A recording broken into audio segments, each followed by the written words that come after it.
चौथा अध्याय। चंचुला की शिव कथा सुनने में रुचि और शिवलोक गमन। ब्राह्मण बोले, नारी तुम सौभाग्यशाली हो जो भगवान शंकर की कृपा से तुमने वैराग्यपूर्ण शिव पुराण की कथा सुनकर समय से अपनी गलती का एहसास कर लिया है। तुम डरो मत और भगवान शिव की शरण में जाओ, उनकी परम कृपा से तुम्हारे सभी पाप नष्ट हो जाएंगे। मैं तुम्हें भगवान शिव की कथा सहित वह मार्ग बताऊंगा जिसके द्वारा तुम्हें सुख देने वाली उत्तम गति प्राप्त होगी। शिव कथा सुनने से तुम्हारी बुद्धि शुद्ध हो गई है और तुम्हें पश्चाताप हुआ है तथा मन में वैराग्य उत्पन्न हुआ है। पश्चाताप ही पाप करने वाले पापियों के लिए सबसे बड़ा प्रायश्चित है। पश्चाताप ही पापों का शोधक है, इससे ही पापों की शुद्धि होती है। सत्पुरुषों के अनुसार पापों की शुद्धि के लिए प्रायश्चित पश्चाताप से ही संपन्न होता है। जो मनुष्य अपने कुकर्म के लिए पश्चाताप नहीं करता वह उत्तम गति प्राप्त नहीं करता, परंतु जिसे अपने कुकृत्य पर हार्दिक पश्चाताप होता है वह अवश्य उत्तम गति का भागीदार होता है, इसमें कोई शक नहीं है। शिव पुराण की कथा सुनने से चित्त की शुद्धि एवं मन निर्मल हो जाता है। शुद्ध चित्त में ही भगवान शिव व पार्वती का वास होता है। वह शुद्धात्मा पुरुष सदाशिव के पद को प्राप्त होता है। इस कथा का श्रवण सभी मनुष्यों के लिए कल्याणकारी है, अतः इसकी आराधना व सेवा करनी चाहिए। यह कथा भवबंधन रूपी रोग का नाश करने वाली है। भगवान शिव की कथा सुनकर हृदय में उसका मनन करना चाहिए, इससे चित्त की शुद्धि होती है। चित्त शुद्धि होने से ज्ञान और वैराग्य के साथ महेश्वर की भक्ति निश्चय ही प्रकट होती है तथा उनके अनुग्रह से दिव्य मुक्ति प्राप्त होती है। जो मनुष्य माया के प्रति आसक्त है वह इस संसार बंधन से मुक्त नहीं हो पाता। हे ब्राह्मण पत्नी, तुम अन्य विषयों से अपने मन को हटाकर भगवान शंकर की इस परम पावन कथा को सुनो। इससे तुम्हारे चित्त की शुद्धि होगी और तुम्हें मोक्ष की प्राप्ति होगी। जो मनुष्य निर्मल हृदय से भगवान शिव के चरणों का चिंतन करता है उसकी एक ही जन्म में मुक्ति हो जाती है। सूत जी कहते हैं, शौनक, यह कहकर वे ब्राह्मण चुप हो गए। उनका हृदय करुणा से भर गया, वे ध्यान में मग्न हो गए। ब्राह्मण का उक्त उपदेश सुनकर चंचुला के नेत्रों में आनंद के आंसू छलक आए। वह हर्ष भरे हृदय से ब्राह्मण देवता के चरणों में गिर गई और हाथ जोड़कर बोली, मैं कृतार्थ हो गई। हे ब्राह्मण, शिव भक्तों में श्रेष्ठ स्वामिन आप धन्य हैं। आप परमार्थदर्शी हैं और सदा परोपकार में लगे रहते हैं। साधो, मैं नरक के समुद्र में गिर रही हूँ, कृपा कर मेरा उद्धार कीजिए। जिस पौराणिक व अमृत के समान सुंदर शिव पुराण कथा की बात आपने की है उसे सुनकर ही मेरे मन में वैराग्य उत्पन्न हुआ है। उस अमृतमयी शिव पुराण कथा को सुनने के लिए मेरे मन में बड़ी श्रद्धा हो रही है। कृपया आप मुझे उसे सुनाइए। सूत जी कहते हैं, शिव पुराण की कथा सुनने की इच्छा मन में लिए हुए चंचुला उन ब्राह्मण देवता की सेवा में वहीं रहने लगी। उस गोकर्ण नामक महाक्षेत्र में उन ब्राह्मण देवता के मुख से चंचुला शिव पुराण की भक्ति, ज्ञान और वैराग्य बढ़ाने वाली और मुक्ति देने वाली परम उत्तम कथा सुनकर कृतार्थ हुई। उसका चित्त शुद्ध हो गया। वह अपने हृदय में शिव के सगुण रूप का चिंतन करने लगी। वह सदैव शिव के सच्चिदानंदमय स्वरूप का स्मरण करती थी। तत्पश्चात अपना समय पूर्ण होने पर चंचुला ने बिना किसी कष्ट के अपना शरीर त्याग दिया। उसे लेने के लिए एक दिव्य विमान वहां पहुंचा। यह विमान शोभा साधनों से सजा था एवं शिव गणों से सुशोभित था। चंचुला विमान से शिवपुरी पहुंची। उसके सारे पाप धुल गए। वह दिव्यांगना हो गई। वह गौरांगी देवी मस्तक पर अर्धचंद्र का मुकुट व अन्य दिव्य आभूषण पहने शिवपुरी पहुंची। वहां उसने सनातन देवता त्रिनेत्रधारी महादेव शिव को देखा। सभी देवता उनकी सेवा में भक्तिभाव से उपस्थित थे। उनकी अंग कांति करोड़ों सूर्यों के समान प्रकाशित हो रही थी। 5 मुख और हर मुख में 3-3 नेत्र थे। मस्तक पर अर्धचंद्राकार मुकुट शोभायमान हो रहा था। कंठ में नील चिन्ह था। उनके साथ में देवी गौरी विराजमान थी जो विद्युत पुंज के समान प्रकाशित हो रही थी। महादेव जी की कांति कपूर के समान गौर थी। उनके शरीर पर श्वेत वस्त्र थे तथा शरीर श्वेत भस्म से युक्त था। इस प्रकार भगवान शिव के परम उज्जवल रूप के दर्शन कर चंचुला बहुत प्रसन्न हुई। उसने भगवान को बारंबार प्रणाम किया और हाथ जोड़कर प्रेम, आनंद और संतोष से युक्त हो विनीत भाव से खड़ी हो गई। उसके नेत्रों से आनंदाश्रुओं की धारा बहने लगी। भगवान शंकर व भगवती गौरी उमा ने करुणा के साथ सौम्य दृष्टि से देखकर चंचुला को अपने पास बुलाया। गौरी उमा ने उसे प्रेम पूर्वक अपनी सखी बना लिया। चंचुला 5वां अध्याय। बिंदुक का पिशाच योनि से उद्धार। सूत जी बोले, शौनक, एक दिन चंचुला आनंद में मग्न उमा देवी के पास गई और दोनों हाथ जोड़कर उनकी स्तुति करने लगी। चंचुला बोली, हे गिरिराज नंदिनी, स्कंद माता उमा, आप सभी मनुष्यों एवं देवताओं द्वारा पूज्य तथा समस्त सुखों को देने वाली हैं। आप शंभुप्रिया हैं। आप ही सगुणा और निर्गुणा हैं। हे सच्चिदानंद स्वरूपिणी, आप ही प्रकृति की पोषक हैं।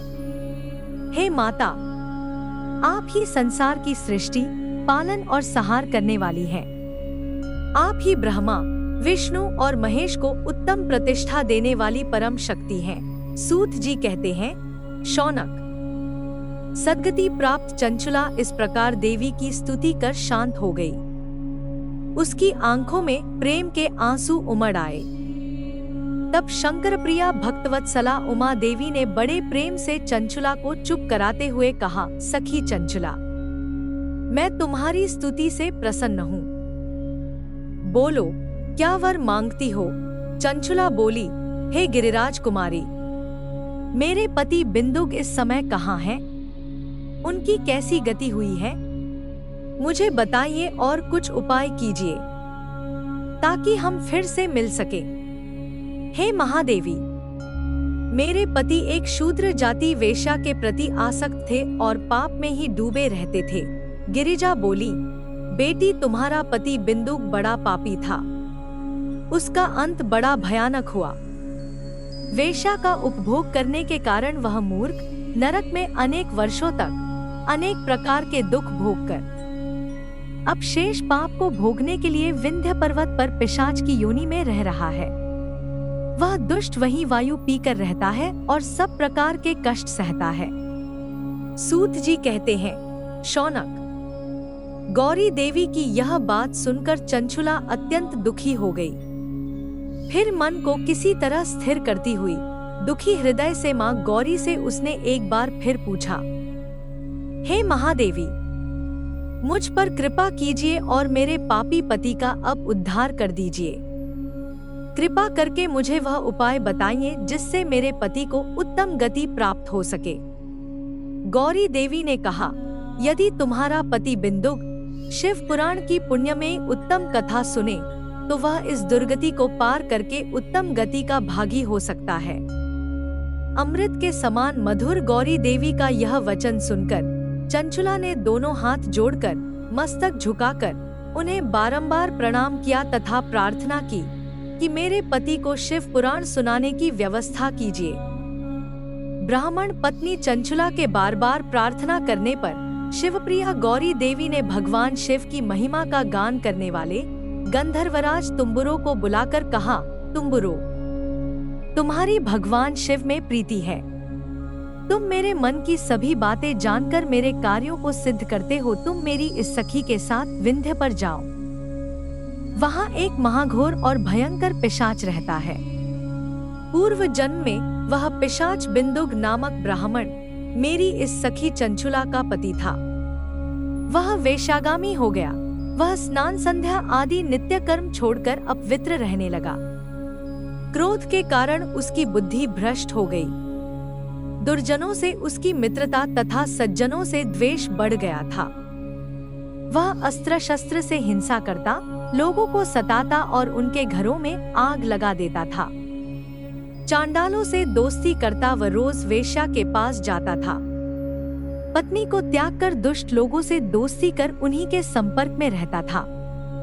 वह मृत्यु तक दुराचार में फंसा रहा। मृत्यु के बाद उसे पापियों के भोग स्थान यमपुर ले जाया गया। वहां घोर नरकों को सहकर इस समय वह विंध्य पर्वत पर पिशाच बनकर रह रहा है और पापों का फल भोग रहा है। तुम उसके सामने परम पुण्यमयी, पापों का नाश करने वाली शिव पुराण की दिव्य कथा का प्रवचन करो। इस कथा को सुनने से उसका हृदय सभी पापों से मुक्त होकर शुद्ध हो जाएगा और वह प्रेत योनि से मुक्त हो जाएगा। दुर्गति मुक्त होने पर उस बिंदुक नामक पिशाच को विमान पर बिठाकर तुम भगवान शिव के पास ले आना। सूत जी कहते हैं, शौनक, माँ उमा का आदेश पाकर गंधर्वराज तुम्बुरो प्रसन्नता पूर्वक अपने भाग्य की सराहना करते हुए चंचुला को साथ लेकर विमान से पिशाच के निवास स्थान विंध्य पर्वत गया। वहां पहुंचकर उसने उस विकराल आकृति वाले पिशाच को देखा। उसका शरीर विशाल था, उसकी ठोड़ी बड़ी थी। वह कभी हंसता, कभी रोता और कभी उछलता था। महाबली तुम्बुरो ने बिंदुक नामक पिशाच को पाशों से बांध लिया। उसके पश्चात तुम्बुरो ने शिव पुराण की कथा बांचने के लिए स्थान तलाश कर मंडप की रचना की। शीघ्र ही इस बात का पता लोगों को चल गया कि एक पिशाच के उद्धार हेतु देवी पार्वती की आज्ञा से तुम्बुरो शिव पुराण की अमृत कथा सुनाने विंध्य पर्वत पर आया है। उस कथा को सुनने के लोभ से बहुत से देवर्षि वहां पहुंच गए। सभी को आदर पूर्वक स्थान दिया गया। पिशाच बिंदुक को पाशों में बांधकर आसन पर बिठाया गया और तब तुम्बुरो ने परम उत्तम शिव पुराण की अमृत कथा का गान शुरू किया। उसने पहली विद्येश्वर संहिता से लेकर 7वीं वायु संहिता तक शिव पुराण की कथा का स्पष्ट वर्णन किया। 7 संहिताओं सहित शिव पुराण को सुनकर सभी श्रोता कृतार्थ हो गए। परम पुण्यमय शिव पुराण को सुनकर पिशाच सभी पापों से मुक्त हो गया और उसने पिशाच शरीर का त्याग कर दिया। शीघ्र ही उसका रूप दिव्य हो गया। उसका शरीर गौर वर्ण का हो गया। शरीर पर श्वेत वस्त्र एवं पुरुषों के आभूषण आ गए। इस प्रकार दिव्य देहधारी होकर बिंदुक अपनी पत्नी चंचुला के साथ स्वयं भी भगवान शिव का गुणगान करने लगा। उसे इस दिव्य रूप में देखकर सभी को बहुत आश्चर्य हुआ। उसका मन परम आनंद से परिपूर्ण हो गया। सभी भगवान महेश्वर के अद्भुत चरित्र को सुनकर कृतार्थ हो उनका यशोगान करते हुए अपने अपने धाम को चले गए। बिंदुक अपनी पत्नी चंचुला के साथ विमान में बैठकर शिवपुरी की ओर चल दिया, महेश्वर के गुणों का गान करता हुआ। बिंदुक अपनी पत्नी चंचुला व तुम्बुरो के साथ शीघ्र ही शिवधाम पहुंच गया। भगवान शिव व देवी पार्वती ने उसे अपना पार्षद बना लिया। दोनों पति पत्नी सुखपूर्वक भगवान महेश्वर एवं देवी गौरी के श्री चरणों में अविचल निवास पाकर धन्य हो गए। 6ठा अध्याय, शिव पुराण के श्रवण की विधि। शौनक जी कहते हैं, महाप्राज्ञ सूत जी, आप धन्य एवं शिव भक्तों में श्रेष्ठ हैं। हम पर कृपा कर हमें कल्याणमय शिव पुराण के श्रवण की विधि बताइए, जिससे सभी श्रोताओं को संपूर्ण उत्तम फल की प्राप्ति हो। सूत जी ने कहा, मुने शौनक, तुम्हें संपूर्ण फल की प्राप्ति के लिए मैं शिव पुराण की विधि सविस्तार बताता हूँ। सर्वप्रथम किसी ज्योतिषी को बुलाकर दान से संतुष्ट कर उससे कथा का शुभ मुहूर्त निकलवाना चाहिए और उसकी सूचना का संदेश सभी लोगों तक पहुंचाना चाहिए कि हमारे यहाँ शिव पुराण की कथा होने वाली है। अपने कल्याण की इच्छा रखने वालों को इसे सुनने अवश्य पधारना चाहिए। देश देश में जो भी भगवान शिव के भक्त हों तथा शिव कथा के कीर्तन और श्रवण के उत्सुक हों, उन सभी को आदर पूर्वक बुलाना चाहिए और उनका आदर सत्कार करना चाहिए। शिव पुराण सुनने के लिए मंदिर, तीर्थ, वन प्रांत अथवा घर में ही उत्तम स्थान का निर्माण करना चाहिए। केले के खंभों से सुशोभित कथा मंडप तैयार कराएं। उसे सब और फल पुष्प सुंदर चंदोवे से अलंकृत करना चाहिए। चारों कोनों पर ध्वज लगाकर उसे विभिन्न सामग्री से सुशोभित करें। भगवान शंकर के लिए भक्ति पूर्वक दिव्य आसन का निर्माण करना चाहिए। तथा कथा वाचक के लिए भी दिव्य आसन का निर्माण करना चाहिए। नियम पूर्वक कथा सुनने वालों के लिए भी सुयोग्य आसन की व्यवस्था करें तथा अन्य लोगों के बैठने की भी व्यवस्था करें। कथा बाँचने वाले विद्वान के प्रति कभी बुरी भावना न रखें। संसार में जन्म तथा गुणों के कारण बहुत से गुरु होते हैं, परंतु उन सब में पुराणों का ज्ञाता ही परम गुरु माना जाता है। पुराणवेत्ता पवित्र, शांत, साधु, ईर्ष्या पर विजय प्राप्त करने वाला और दयालु होना चाहिए। ऐसे गुणी मनुष्य को इस पुण्यमयी कथा को बाँचना चाहिए। सूर्योदय से 3:30 पहर तक इसे बाँचने का उपयुक्त समय है। मध्याह्न काल में 2 घड़ी तक कथा बंद रखनी चाहिए ताकि लोग मलमूत्र का त्याग कर सकें। जिस दिन से कथा शुरू हो रही है उससे 1 दिन पहले व्रत ग्रहण करें। कथा के दिनों में प्रातः काल का नित्य कर्म संक्षेप में कर लेना चाहिए। वक्ता के पास उसकी सहायता हेतु एक विद्वान व्यक्ति को बैठाना चाहिए जो कि सब प्रकार के संशयों को दूर कर लोगों को समझाने में कुशल हो। कथा में आने वाले विघ्नों को दूर करने के लिए सर्वप्रथम गणेश जी का पूजन करना चाहिए। भगवान शिव व शिव पुराण की भक्तिभाव से पूजा करें। तत्पश्चात श्रोता तन मन से शुद्ध होकर आदरपूर्वक शिव पुराण की कथा सुने। जो वक्ता और श्रोता अनेक प्रकार के कर्मों से भटक रहे हों, काम आदि 6 विकारों से युक्त हों, वे पुण्य के भागी नहीं हो सकते। जो मनुष्य अपनी सभी चिंताओं को भूलकर कथा में मन लगाते हैं, उन शुद्ध बुद्धि मनुष्यों को उत्तम फल की प्राप्ति होती है। 7वां अध्याय, श्रोताओं द्वारा पालन किए जाने वाले नियम। सूत जी बोले, शौनक, शिव पुराण सुनने का व्रत लेने वाले पुरुषों के लिए जो नियम है उन्हें भक्ति पूर्वक सुनो। शिव पुराण की पुण्यमयी कथा नियम पूर्वक सुनने से बिना किसी विघ्न बाधा के उत्तम फल की प्राप्ति होती है। दीक्षा रहित मनुष्य को कथा सुनने का अधिकार नहीं है, अतः पहले वक्ता से दीक्षा ग्रहण करनी चाहिए। नियम पूर्वक कथा सुनने वाले मनुष्य को ब्रह्मचर्य का अच्छी तरह से पालन करना चाहिए। उसे भूमि पर सोना चाहिए, पत्तल में खाना चाहिए तथा कथा समाप्त होने पर ही अन्न ग्रहण करना चाहिए। समर्थ मनुष्य को शुद्ध भाव से शिव पुराण की कथा की समाप्ति तक उपवास रखना चाहिए और एक ही बार भोजन करना चाहिए। गरिष्ठ अन्न, दाल, जला अन्न, सेम, मसूर तथा बासी अन्न नहीं खाना चाहिए। जिसने कथा का व्रत ले रखा हो उसे प्याज, लहसुन, हींग, गाजर, मादक वस्तु तथा आमिष कही जाने वाली वस्तुओं को त्याग देना चाहिए। ऐसा मनुष्य प्रतिदिन सत्य, शौच, दया, मौन, सरलता, विनय तथा हार्दिक उदारता आदि सद्गुणों को अपनाए तथा साधु संतों की निंदा का त्याग कर नियम पूर्वक कथा सुने।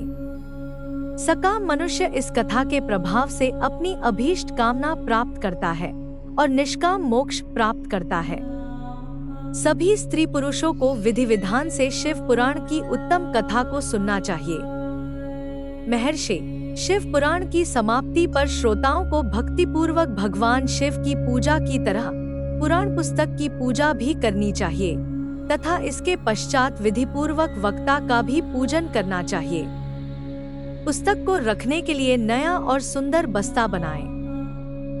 पुस्तक व वक्ता की पूजा के उपरांत वक्ता की सहायता हेतु बुलाए गए पंडित का भी सत्कार करना चाहिए। कथा में पधारे अन्य ब्राह्मणों को भी अन्नधन का दान दे। गीत, वाद्य और नृत्य से उत्सव को महान बनाएं। विरक्त मनुष्य को कथा समाप्ति पर गीता का पाठ करना चाहिए तथा गृहस्थ को श्रवण कर्म की शांति हेतु होम करना चाहिए। होम रुद्र संहिता के श्लोकों द्वारा अथवा गायत्री मंत्र के द्वारा करें। यदि हवन करने में असमर्थ हो तो भक्ति पूर्वक शिव सहस्रनाम का पाठ करें।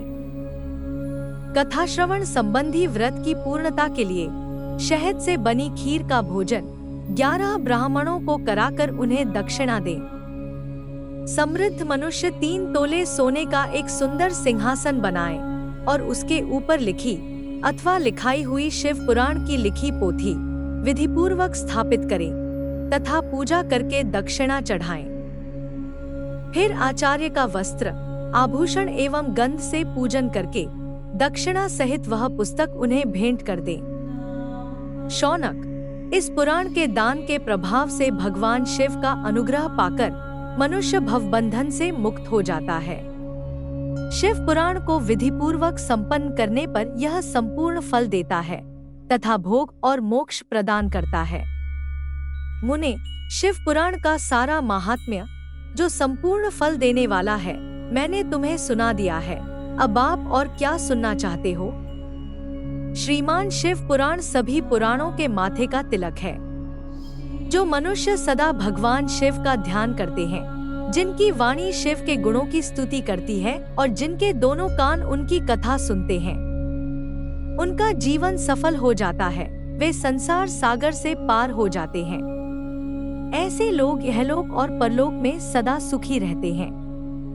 भगवान शिव के सच्चिदानंदमय स्वरूप का स्पर्श पाकर ही समस्त प्रकार के कष्टों का निवारण हो जाता है। उनकी महिमा जगत के बाहर और भीतर दोनों जगह विद्यमान है। उन अनंत आनंद रूप परम शिव की मैं शरण लेता हूँ।